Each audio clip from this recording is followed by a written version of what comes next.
আপনি যখন প্রথম অবস্থায় আফটার ইফেক্ট শুরু করবেন তখন এত প্যানেল আর অপশন দেখে অনেক কনফিউজ হয়ে যেতে হয়। ঠিক এই কারণে আজকের ভিডিওতে আপনাদের সাথে 5টি টিপস অ্যান্ড ট্রিক্স শেয়ার করব, যেটা আফটার ইফেক্টে কাজ করার সময় কনফিউশন দূর করবে। আমাদের প্রথম টিপসটি হলো ফ্লিপিং অবজেক্ট। ফ্লিপিং অবজেক্ট আমরা 3টে পদ্ধতিতে করতে পারি। প্রথম পদ্ধতিটা হলো ইফেক্ট অ্যান্ড প্রিসেটসের যে ফ্লিপ লিখতে হবে। এখান থেকে ফ্লিপ ইফেক্টটা যদি আমরা আমাদের লেয়ারের উপরে অ্যাপ্লাই করি তাহলে আমরা দেখতে পাবো এখানে স্কেল হাইট এবং স্কেল উইথ ফ্লিপ করার দুটো অপশান আছে। এখানে আমরা যদি স্কেল হাইটকে নেগেটিভ ভ্যালু দিয়ে দিই তাহলে এটা হাইট ওয়াইজ অর্থাৎ ওয়াই অ্যাক্সিস বরাবর ফ্লিপ হবে। তাছাড়া আমরা যদি উইথ অর্থাৎ এক্স অ্যাক্সিস বরাবর এইটা নেগেটিভ ভ্যালু দিয়ে দিই তাহলে এটা হরিজন্টালি ফ্লিপ হবে। একটা ভার্টিক্যাল ফ্লিপ, একটা হরিজন্টাল ফ্লিপ। ওকে, এখন আরেকটা পদ্ধতি হলো আমাদের লেয়ারের উপরে রাইট মাউস ক্লিক করে ট্রান্সফর্মে যে এইখানে ফ্লিপ হরিজন্টাল অথবা ফ্লিপ ভার্টিক্যাল, ফ্লিপ হরিজন্টাল দিলে হরিজন্টালি ফ্লিপ হবে, ফ্লিপ ভার্টিক্যাল দিলে ভার্টিক্যালি ফ্লিপ হবে। আরেকটা পদ্ধতি হলো লেয়ারের স্কেল প্রপার্টি বের করে এটাকে আনলিঙ্ক করতে হবে। আনলিঙ্ক করার পরে আমাদের যে স্কেল ভ্যালুটা আছে তার আগে নেগেটিভ ভ্যালু দিয়ে দিতে হবে। উইথ ভ্যালু অর্থাৎ এক্স ভ্যালুকে নেগেটিভ ভ্যালু দিয়ে দিলে হরিজন্টালি ফ্লিপ হয়ে যাবে এবং ওয়াই ভ্যালুতে নেগেটিভ ভ্যালু দিয়ে দিলে ভার্টিক্যালি ফ্লিপ হয়ে যাবে। এরপরের টিপসটি হলো রিপোজিশন অ্যাঙ্কর পয়েন্ট, অর্থাৎ অ্যাঙ্কর পয়েন্টকে রিপোজিশন করা। আমরা যদি এই লেয়ারের দিকে খেয়াল করি তাহলে দেখতে পাবো এর অ্যাঙ্কর পয়েন্টটি সেন্টারে আছে। কোনো কারণে যদি এই অ্যাঙ্কর পয়েন্টটি আমরা এক সাইডে নিয়ে যাই এবং মুভ টুল দিয়ে কাজ করি তাহলে দেখতে পাবো এর প্রপার্টিটা যদি এর রোটেশন প্রপার্টিটা যদি আমরা চেঞ্জ করি তাহলে দেখতে পাবো এর যে রোটেশন সেটা এক পাশ থেকে হচ্ছে। এখানে যদি আমরা এই অ্যাঙ্কর পয়েন্টটাকে সেন্টারে আনতে চাই তাহলে আমাদের পেন বিহাইন্ড টুলের উপরে কন্ট্রোল প্রেস করে, কিবোর্ডে কন্ট্রোল প্রেস করে পেন বিহাইন্ড টুলের উপরে ডাবল ক্লিক করতে হবে। সেক্ষেত্রে অটোমেটিক্যালি স্ন্যাপ করে অ্যাঙ্কর পয়েন্টটা সেন্টারে চলে আসবে। এখন আমরা যদি রোটেশন প্রপার্টি চেঞ্জ করি তাহলে দেখবো একদম সেন্টার থেকে এটা রোটেট হচ্ছে। এরপরের টিপসটি হলো লেয়ার প্যানেল শো এবং হাইড করা। আমরা এখানে দেখতে পাচ্ছি লেয়ারের কিছু সুইচেস আছে, যেমন এইগুলো কিছু সুইচেস, ট্র্যাক ম্যাট একটা সুইচেস, মোড একটা সুইচেস। এই কর্নারে আমরা দেখতে পাবো এখানে দুটো সুইচেস এনেবেল আছে। যদি আমরা সবগুলো সুইচেস ডিসেবল করে দিই তাহলে দেখতে পাবো এখানে কোনো সুইচেস নাই, অর্থাৎ আমরা যদি এখানে প্রপার্টিগুলো চেঞ্জ করতে চাই তাহলে ভ্যালুগুলোও দেখা যাবে না।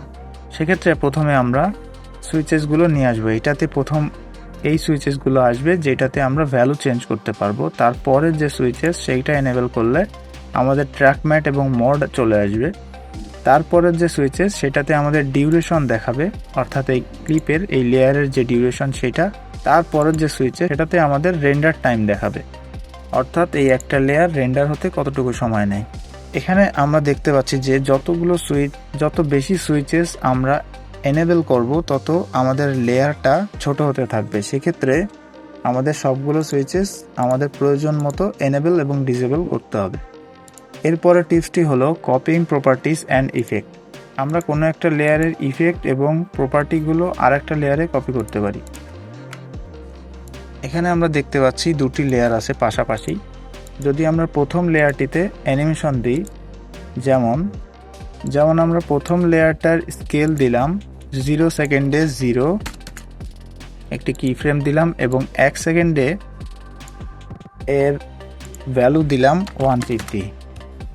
সেক্ষেত্রে আমরা দেখতে পাচ্ছি রাইট সাইডের যে লোগোটি আছে আমাদের সেটি অ্যানিমেট হচ্ছে, কিন্তু লেফট সাইডেরটি অ্যানিমেট হচ্ছে না। এখন আমরা যদি এই ট্রান্সফর্ম প্রপার্টিটা কন্ট্রোল সি দিয়ে কপি করে দ্বিতীয় লেয়ারের ট্রান্সফর্ম প্রপার্টি সিলেক্ট করে কন্ট্রোল ভি দেই তাহলে দেখতে পাবো যে আমাদের এই অ্যাঙ্কর পয়েন্টগুলো কপি হয়ে গেছে।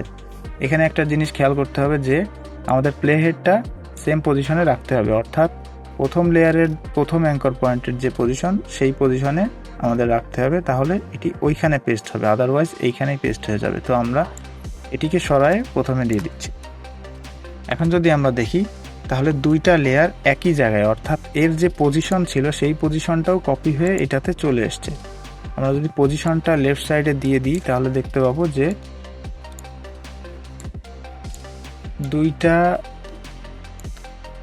দুইটা লেয়ারের রোটেশন দুইটা লেয়ারের স্কেল ভ্যালু সেম, শুধু পজিশনটা আলাদা, কারণ পজিশনটা আমরা পরে আলাদা করছি। আমাদের শেষ টিপস অ্যান্ড ট্রিক্সটি হলো অ্যারো কি দিয়ে স্ক্র্যাপ করা, অর্থাৎ আমরা যদি এই লেয়ারটা সিলেক্ট করি এবং অ্যারো কি প্রেস করি তাহলে দেখা যাবে আমাদের অ্যারো কির ডাইরেকশন অনুযায়ী আমাদের পজিশন ভ্যালু চেঞ্জ হচ্ছে।